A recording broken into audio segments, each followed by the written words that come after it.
A problem involving related rates is an application where relationships that differentials have to each other may be used to solve situations that can't be solved by algebra alone. The steps for solving a related rates problem are below, and I'll go through each step in an example here. This problem says a cylindrical bucket is being filled with paint at a rate of 4 cubic centimeters per second. At what rate is the height of the paint in the can rising at a time before the bucket starts to overflow? The bucket has a height of 50 centimeters and a radius of 10 centimeters. So I'll typically start a related rates problem by drawing the situation.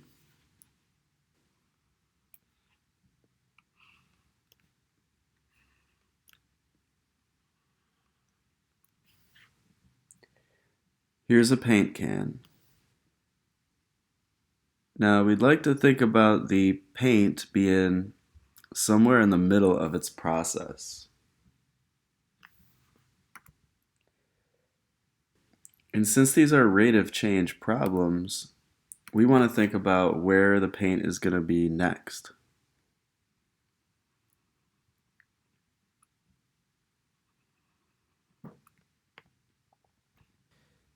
At this point, I'll do step 1, which is to identify all the relevant given information and write down variables to represent each given quantity.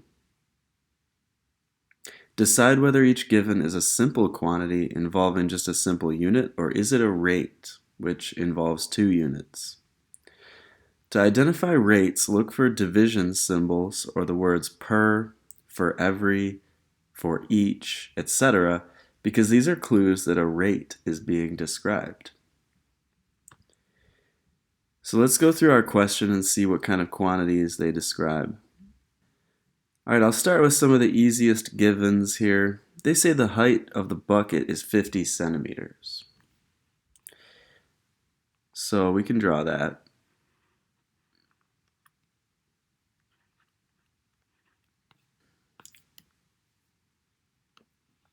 And let's assign a letter to it. I'll call it H, the height of the bucket.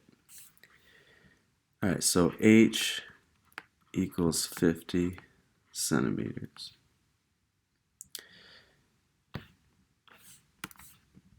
This is given. They also say the radius is 10 centimeters.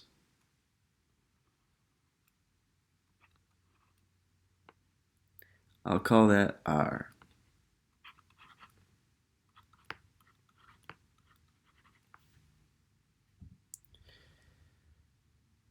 Okay, now one other quantity is they say that the bucket is being filled at a rate of 4 centimeters cubed per second.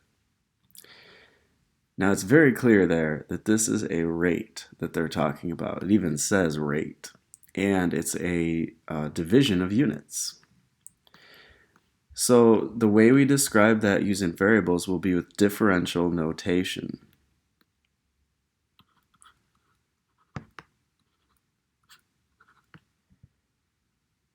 So what variables do we want to use? Okay, so before I answer that question of what goes here in letters, what we'll do is let's identify some important dimensions of our typical change in paint. So the height of this I'm going to call DH. And notice that I have the overall can's height being capital H. And that's actually common to let a capital letter stand for some dimension of a macroscopic large object that's fixed. It's typically constant. So what I'll do next is I need a letter to stand for the current height of my paint. And for that, I'll actually use little h. Now, little h will grow from 0 up to 50 throughout the filling of the can. And now let's also give an expression of the volume of that paint. So the volume in the can could be considered V. But this is an infinitely small change in volume. I would call it dV.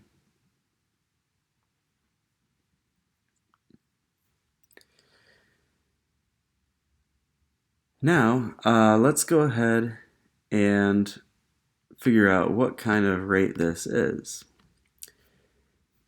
Notice that the units are cubic centimeters, which is not just a length or an area, it's a volume.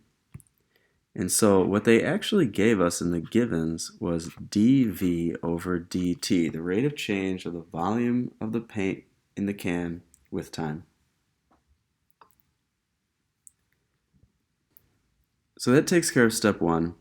Now let's go on to step 2, where we write down the variable we're being asked to find and then identify its desired units.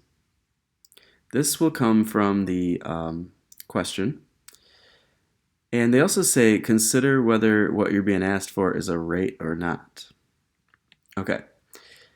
In the question they say, at what rate is the height of the paint in the can rising at a time just before paint starts to overflow? They're asking for a rate. So we want the variables that we're looking for to be in a fraction form.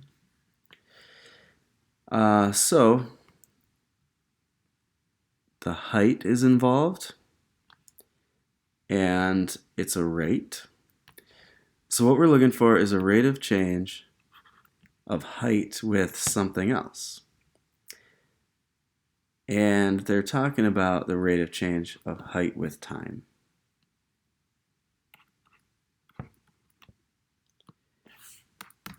And that is what's being asked for.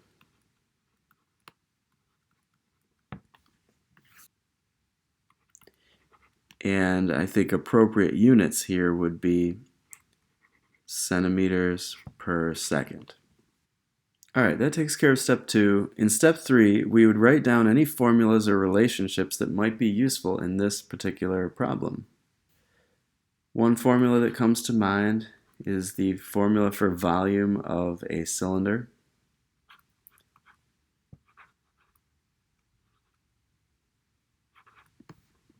V equals pi r squared h. And with these types of problems, we usually do have to use some kind of geometry formula.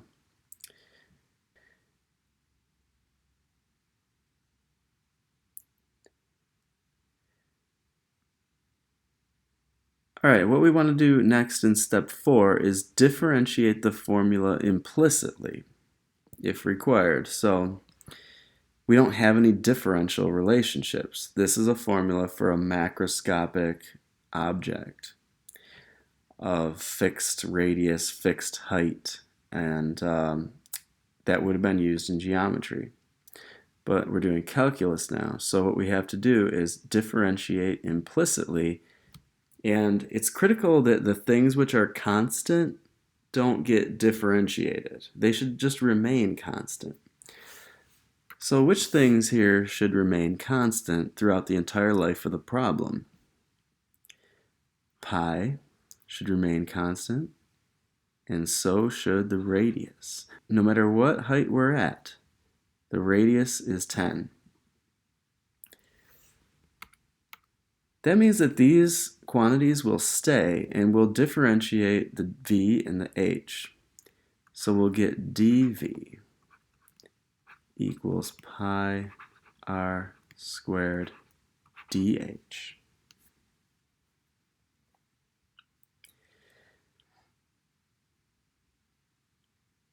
All right, next we want to involve time.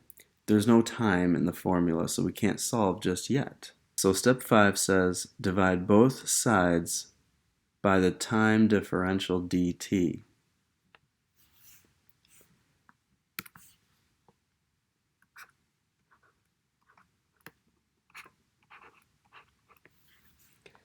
And this will get us to the place that we need to be, where we see the quantity that we're looking for, dH over dt, and we also have some other quantities that we can plug in now. Okay, so let's plug in. dV over dt was 4 cubic centimeters per second. the radius is constant 10 centimeters.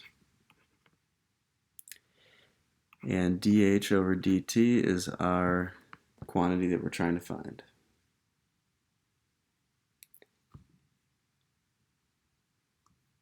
Okay, we'll solve by dividing.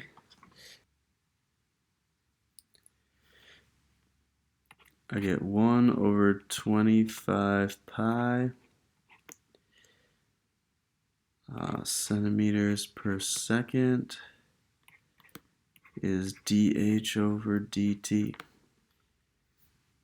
And that is approximately 0.0127 centimeters per second. Notice here that the rate of change of the height with time actually remains constant throughout the problem. So it didn't really matter how much paint was in the can. We didn't have to use that value to solve the problem. And interestingly, this problem didn't require calculus.